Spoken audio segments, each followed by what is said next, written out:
Salam jumpa sahabat wanita, saya Anneke hadir lagi di ruang dengar Anda saat ini, tentunya di acara Wanita Berpengharapan.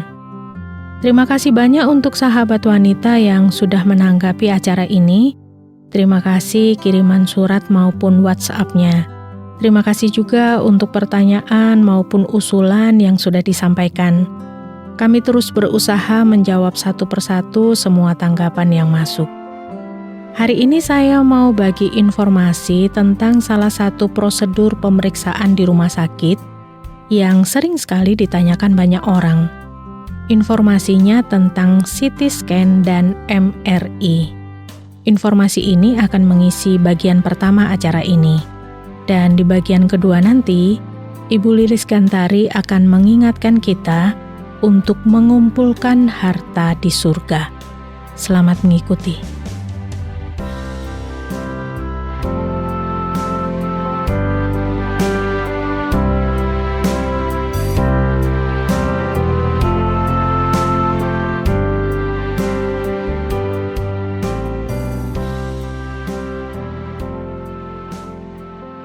Sahabat wanita, mungkin Anda pernah ke rumah sakit atau pernah mendengar pasien yang harus mengikuti serangkaian prosedur pemeriksaan, mulai dari ronsen, USG, CT scan, dan MRI. Mungkin Anda juga bertanya-tanya, kenapa sudah CT scan masih harus MRI? Secara umum penjelasannya begini. MRI adalah metode pengambilan gambar medis menggunakan gelombang radio dan magnet. Kalau CT scan adalah metode pengambilan gambar menggunakan sinar X. Itu dulu penjelasan singkatnya yang sudah bisa menunjukkan bahwa CT scan dan MRI itu ada perbedaan. Perbedaan CT scan dan MRI juga terletak pada organ yang bisa diperiksa. Jadi meskipun sama-sama menghasilkan gambar pencitraan tubuh bagian dalam, CT scan berbeda dengan MRI. Dalam hal ini, dokter yang akan menentukan tindakan medis mana yang sebaiknya dilakukan untuk mendukung diagnosa penyakit. Bisa menggunakan salah satu prosedur, misalnya CT scan saja atau MRI saja, bisa juga keduanya digunakan. Jadi MRI dan CT scan adalah dua prosedur yang berbeda, meskipun alat MRI dan CT scan hampir serupa. Kedua prosedur ini biasanya dilakukan untuk mendapatkan gambaran yang lebih jelas dibandingkan ronsen biasa. MRI atau Magnetic Resonance Imaging adalah metode pencitraan medis untuk melihat organ di dalam tubuh menggunakan gelombang radio dan magnet. MRI biasanya digunakan untuk mendiagnosa masalah pada bagian tubuh seperti otak, payudara, jantung, pembuluh darah, sendi, pergelangan tangan dan kaki, dan juga saraf tulang belakang. Sedangkan CT scan adalah pencitraan bagian dalam tubuh dengan menggunakan sinar X dan sistem komputer. Biasanya CT scan digunakan untuk memindai tubuh pada kondisi patah tulang, tumor, untuk pemantauan kanker, dan juga untuk menemukan perdarahan internal. Pada prosesnya, CT scan dan MRI sama-sama mengharuskan pasien berbaring di meja panjang yang kemudian akan bergerak melewati pemindaian. Tapi perbedaannya terletak pada rentang waktu yang dilalui. Proses CT scan terbilang lebih cepat daripada MRI. Selain itu, tabung pemindaian pada CT scan juga umumnya lebih pendek dibandingkan alat MRI. Selain itu, CT scan juga tidak terlalu berisik. Pada prosedur MRI, kadang-kadang petugas radiologi juga menawarkan penutup telinga untuk melindungi dari suara bising alat. MRI bekerja dengan cara memantulkan medan magnet dan gelombang radio dengan molekul lemak dan air di tubuh. Gelombang ini lalu ditransmisikan ke penerima mesin dan diterjemahkan menjadi gambar tubuh yang bisa digunakan untuk mendiagnosa masalah kesehatan. Sedangkan CT scan akan menghasilkan radiasi pengion selama proses pemindaian. Ini serupa dengan prosedur pemindaian dengan sinar X lainnya. Tapi Anda tidak perlu khawatir akan bahaya radiasi bagi tubuh yang muncul dari CT scan. Menurut sebuah institut kedokteran, risiko bahaya dari radiasi yang dihasilkan oleh alat CT scan terhadap pertumbuhan sel kanker tergolong kecil, sehingga aman untuk dilakukan. Pada kasus tertentu, ketika dokter perlu melihat kondisi organ lebih detail, prosedur MRI maupun CT scan bisa dijalani setelah pasien diberikan zat pewarna kontras di dalam tubuh. Untuk hasil pemeriksaan, MRI mampu memberikan hasil gambar yang lebih detail dibandingkan CT scan dalam menunjukkan adanya jaringan abnormal dalam tubuh. Itu sebabnya kadang-kadang pasien sudah di CT scan masih harus di MRI kalau hasil CT scan belum terlihat jelas. Nah, bagaimana risikonya? Ini salah satu kekhawatiran dari banyak pasien yang harus menjalani CT scan maupun MRI. Intinya, segala tindakan medis pasti punya risiko tersendiri, termasuk CT scan dan MRI. Tapi risiko bahaya dari kedua tindakan pemeriksaan radiologi ini berbeda. Risiko CT scan meliputi berbahaya untuk bayi dalam kandungan, punya radiasi walaupun dalam jumlah kecil, ada kemungkinan reaksi alergi terhadap penggunaan cairan pewarna, bisa menimbulkan efek biologis pada jaringan hidup. Nah, kalau risiko melakukan MRI, bisa ada potensi reaksi terhadap logam karena MRI menggunakan magnet. Bisa juga ada masalah pendengaran akibat suara keras dari mesin MRI. Ada juga kemungkinan reaksi alergi terhadap zat kontras. Ada juga peningkatan suhu tubuh. Dan ada juga yang namanya klaustrofobia, yaitu fobia atau ketakutan terhadap ruang sempit. Nah, risiko-risiko ini bisa meningkat kalau pasien menggunakan sendi buatan, implan mata, alat kontrasepsi, atau alat pacu jantung. Jadi kalau Anda direkomendasikan untuk pemeriksaan CT scan atau MRI dan ada kondisi-kondisi seperti yang saya sampaikan tadi, Anda bisa langsung komunikasi pada dokter supaya bisa mendapat jalan keluar terbaiknya. Bagaimana dengan biaya? Masalah biaya, pemeriksaan CT scan memang lebih murah dibandingkan dengan pemeriksaan MRI. Tapi bagi Anda pengguna BPJS menanggung biaya CT scan dan MRI yang memang direkomendasikan dokter. BPJS tidak akan menanggung biaya keduanya kalau dilakukan atas permintaan sendiri. Baik CT scan maupun MRI, keduanya punya kelebihan. Sama-sama bisa memberikan gambaran organ dalam tubuh dengan baik. Sementara untuk menentukan pilihan yang terbaik antara keduanya, semua itu tergantung pada kebutuhan setiap pasien. Dokter yang akan merekomendasikan penanganannya. CT scan bisa menjadi pilihan yang lebih baik dalam gambaran tulang dan pembuluh darah, serta untuk menilai cedera traumatis. Sedangkan MRI lebih banyak digunakan untuk memberikan gambaran dengan kontras jaringan lunak yang lebih baik dan membantu ahli medis membedakan antara lemak, air, otot, dan jaringan lunak lainnya dengan lebih mudah. Sekali lagi, CT scan dan MRI sama-sama bermanfaat, sama-sama punya kelebihan, dan hanya dokter yang bisa merekomendasikan prosedur penggunaannya. Dokter juga akan mempertimbangkan kondisi lain untuk meminimalkan risiko dan memaksimalkan pemeriksaan.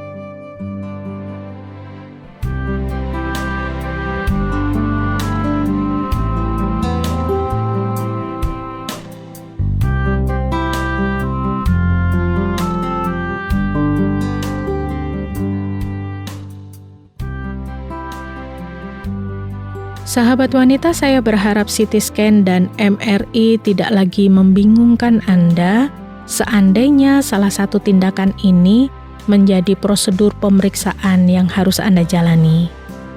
Sesaat lagi Ibu Lilis Gantari akan hadir di ruang dengar Anda. Mengumpulkan harta di surga akan menjadi topik pelajaran iman kita. Selamat menyimaknya sesudah sebuah lagu berikut ini.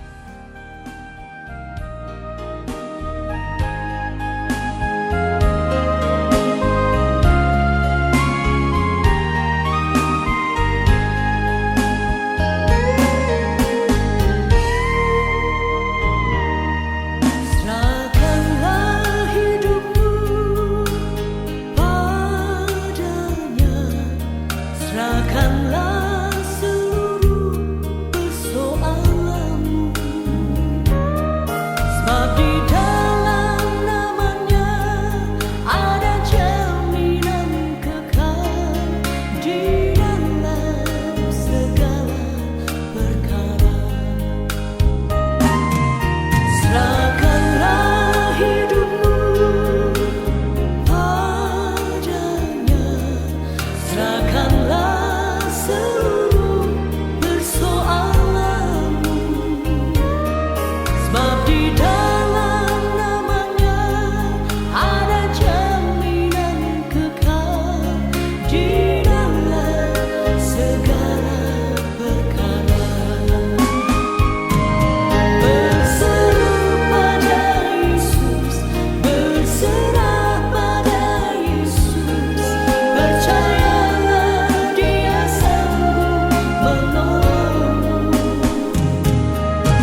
Sahabat, ketika seorang koruptor ditangkap, penyelidikan terhadap koruptor itu terus berlanjut dan diungkaplah harta yang dimiliki si koruptor.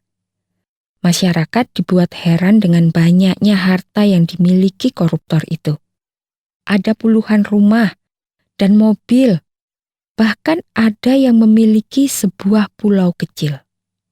Sang koruptor itu seolah tidak pernah cukup dengan harta benda yang sudah melimpah. Ia terus melanjutkan korupsinya demi memperoleh harta yang lebih banyak lagi. Seolah ia tidak tahu bahwa harta tidak akan dibawa mati. Harta tidak akan bisa menyelamatkannya dari hukuman. Harta benda yang melimpah tidak akan pernah bisa membebaskan koruptor dari hukuman apapun, termasuk hukuman Tuhan.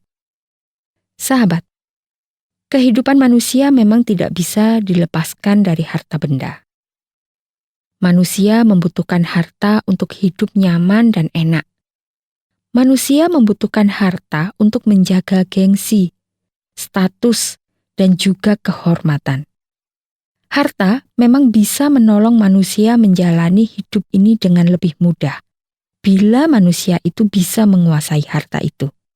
Namun, harta bisa menjadi musuh yang menghancurkan hidup manusia. Banyak orang tercerai-berai dengan keluarganya karena harta.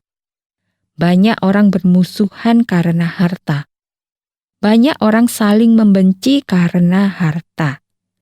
Banyak orang hidup susah karena dipenjara, karena harta telah menguasai hidupnya. Dan masih banyak lagi contoh bagaimana manusia hidup menderita karena harta. Sahabat, banyak pula orang mengira bahwa harta bisa menjadi andalan mereka menuju hidup yang bahagia. Banyak orang mengira bahwa harta akan membawa mereka kepada kehidupan yang sempurna.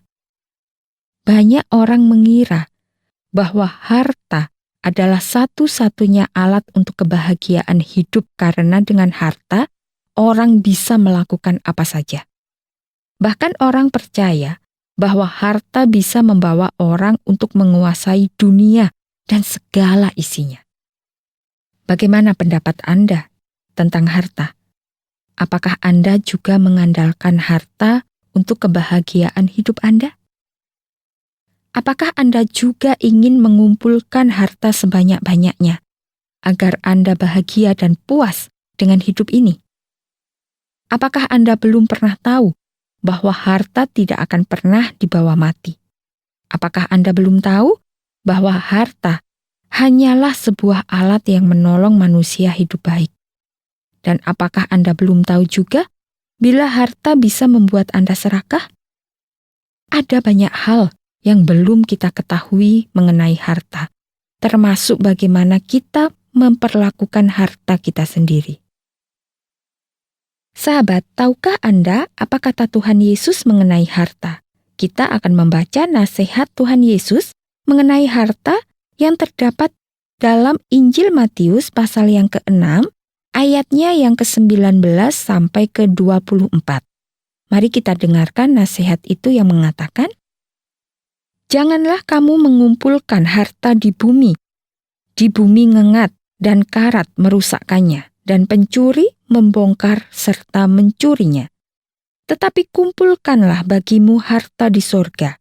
Di sorga, ngengat dan karat tidak merusakkannya, dan pencuri tidak membongkar serta mencurinya. Karena di mana hartamu berada, di situ juga hatimu berada. Mata adalah pelita tubuh. Jika matamu baik, teranglah seluruh tubuhmu. Jika matamu jahat, gelaplah seluruh tubuhmu. Jadi jika terang yang ada padamu gelap, betapa gelapnya kegelapan itu. Tak seorang pun dapat mengabdi kepada dua tuan, karena jika demikian, ia akan membenci yang seorang dan mengasihi yang lain, atau ia akan setia kepada yang seorang dan tidak mengindahkan yang lain. Kamu tidak dapat mengabdi kepada Allah dan kepada Mamon." Sahabat, Tuhan Yesus mengatakan Janganlah kamu mengumpulkan harta di bumi ngengat dan karat merusakkannya, dan pencuri membongkar serta mencurinya. Ini artinya, mengumpulkan harta di bumi akan sia-sia, tidak ada gunanya, karena harta akan lenyap dan musnah. Oleh sebab itu, Tuhan Yesus tidak ingin hidup kita hanya untuk mengumpulkan harta. Tuhan tidak ingin kita mengandalkan harta kita untuk kebahagiaan dan keselamatan hidup kita. Karena Tuhan Yesus tahu bahwa harta tidak membahagiakan hidup kita. Tuhan Yesus tahu harta tidak akan menyelamatkan hidup kita. Harta yang kita kumpulkan bertahun-tahun bisa saja lenyap seketika dan kita bisa menderita. Karena harta yang menjadi andalan hidup bisa lenyap begitu saja, karena bisa saja harta kita dirampok ataupun dicuri. Tuhan Yesus ingin kita mengumpulkan harta di surga, yaitu kasih yang kita amalkan atau kita perbuat di dunia ini. Perbuatan kasih kita merupakan harta yang kita kumpulkan di surga. Sahabat, jika hati dan pikiran kita ada pada harta benda, maka harta itu akan menjadi raja dan tuan kita. Kita akan mengabdi kepada harta benda sepanjang hidup kita. Bila hati dan pikiran kita berada pada harta benda, maka hidup kita terikat dan dikuasai oleh harta benda. Bila hati dan pikiran kita terpusat pada harta benda, maka kita tidak akan bisa memberikan hati dan pikiran kita untuk Tuhan dan firman-Nya. Padahal, kita membutuhkan Tuhan dan firman-Nya, karena Tuhan dan firman-Nya yang menyelamatkan hidup kita. Sahabat, bila selama ini Anda mengira atau bahkan percaya bahwa harta bisa Anda andalkan untuk kebahagiaan dan keselamatan hidup Anda, maka Anda telah salah. Bila selama ini Anda percaya bahwa Anda bisa menguasai dunia dengan harta benda, Anda salah. Dan bila selama ini Anda percaya bahwa harta adalah jaminan kebahagiaan hidup Anda juga salah. Karena harta tidak bisa menyelamatkan hidup kita. Harta tidak bisa membahagiakan hidup kita. Harta memang kita butuhkan, dan kita bisa memilikinya secukupnya saja. Memiliki harta tidak salah. Yang salah adalah mengandalkan harta untuk kebahagiaan dan keselamatan hidup kita. Kita salah bila kita memberikan hati dan pikiran kita untuk dikuasai oleh harta. Kita salah bila hidup kita habiskan hanya untuk mengumpulkan harta, sampai kita tidak memiliki waktu untuk mengabdi kepada Tuhan yang menciptakan kita. Jadi sahabat, mari kita mengandalkan Tuhan Yesus Kristus untuk kebahagiaan dan keselamatan hidup kita. Mari kita mengumpulkan harta di surga, yaitu dengan cara mengasihi Tuhan dan sesama kita. Amin.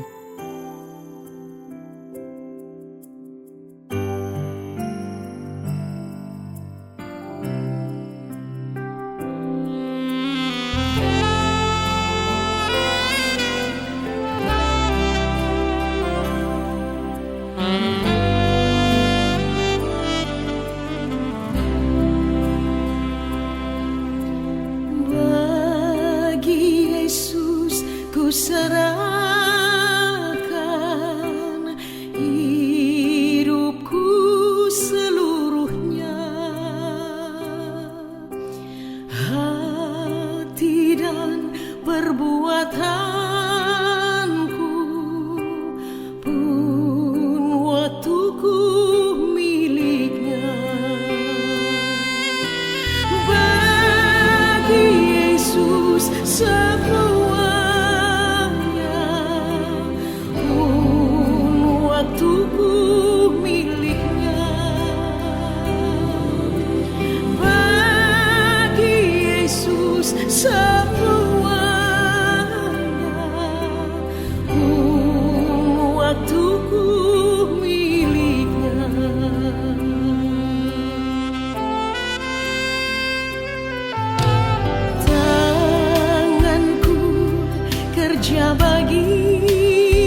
Sahabat wanita, wawasan dan pelajaran penting hari ini sudah kita dengar bersama. Semoga ini bermanfaat bagi kesehatan fisik dan pertumbuhan iman kita. Kalau Anda punya pertanyaan, mau menanggapi acara ini, atau ingin berbagi pengalaman hidup, silakan kirimkan kepada kami, Wanita Berpengharapan, bisa melalui SMS atau WhatsApp di nomor 081 333 777 386. Sekali lagi di nomor 081 333 777 386. Saya Anneke mohon diri, sampai jumpa.